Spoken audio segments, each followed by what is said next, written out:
নমস্কাৰ আপোনালোক সকলোকে মোৰ ইউটিউব চেনেল dpinfoguide অন্য এটা ভিডিঅ'লৈ পুনৰবাৰ স্বাগতম জনাইছোঁ। এই ভিডিঅ'টোত অসমৰ মাননীয় মুখ্যমন্ত্ৰী মহোদয়ে কৰা এটা অত্যন্ত গুৰুত্বপূৰ্ণ ঘোষণাৰ বিষয়ে চমুকৈ জনাবলৈ চেষ্টা কৰিম। আশা কৰিছোঁ আপোনালোকে ভিডিঅ'টো শেষলৈকে চাব আৰু ভিডিঅ'টোৰ ইনফৰমেশ্যনখিনি সকলো শিক্ষক বন্ধু বান্ধৱীৰ লগত শ্বেয়াৰ কৰিব যাতে সকলোৱে এই বিষয়ে জ্ঞাত হ'ব পাৰে। ছাৰ বাইদেউসকল, আমাৰ এই চেনেলৰ জৰিয়তে শিক্ষা বিভাগৰ সকলো ধৰণৰ সৰু বৰ গুৰুত্বপূৰ্ণ ইনফৰমেশ্যন ৰেগুলাৰ আপলোড কৰিবলৈ চেষ্টা কৰি অহা হৈছে। সেয়েহে আপোনালোকে আমাৰ চেনেলটো যদি প্ৰথমবাৰলৈ চাই আছে তেনেহ'লে অনুগ্ৰহ কৰি ছাবস্ক্ৰাইব কৰি ল'ব বুলি আশা ৰাখিলোঁ। তেনেহ'লে আহকচোন ভিডিঅ'টোৰ মূল কথাখিনিলৈ আগবাঢ়োঁ। ছাৰ বাইদেউসকল, এইটো হৈছে আজিৰ পৰা দুদিন পূৰ্বে অসমৰ মাননীয় মুখ্যমন্ত্ৰী মহোদয়ে তেখেতৰ ফেচবুক পেজত কৰা এটা বিশেষ পোষ্ট।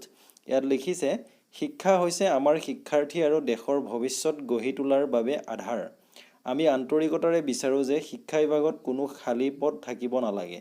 আজি সতীৰ্থ মন্ত্ৰী ডাক্তৰ ৰণোজ পেগুৰ উপস্থিতিত শিক্ষা বিভাগৰ সৈতে এখন বৈঠকত মিলিত হৈ উচ্চ শিক্ষাকে ধৰি শিক্ষা খণ্ডৰ খালী পদৰ বিষয়ে বিতংভাৱে আলোচনা কৰোঁ।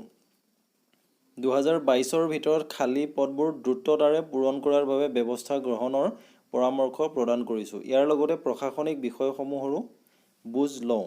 তদুপৰি APDCL, AGCL আৰু APGCLকে ধৰি শক্তি বিভাগত পৰি থকা খালী পদসমূহৰ সন্দৰ্ভত পৰ্যালোচনা কৰিছোঁ আৰু শক্তি বিভাগক ডিচেম্বৰৰ ভিতৰত খালী পদসমূহ পূৰণৰ প্ৰক্ৰিয়া আৰম্ভ কৰা আৰু খণ্ডটিৰ পুনৰ্গঠনৰ বাবে নতুন খালী পদ সৃষ্টি কৰিবলৈও নিৰ্দেশনা প্ৰদান কৰোঁ।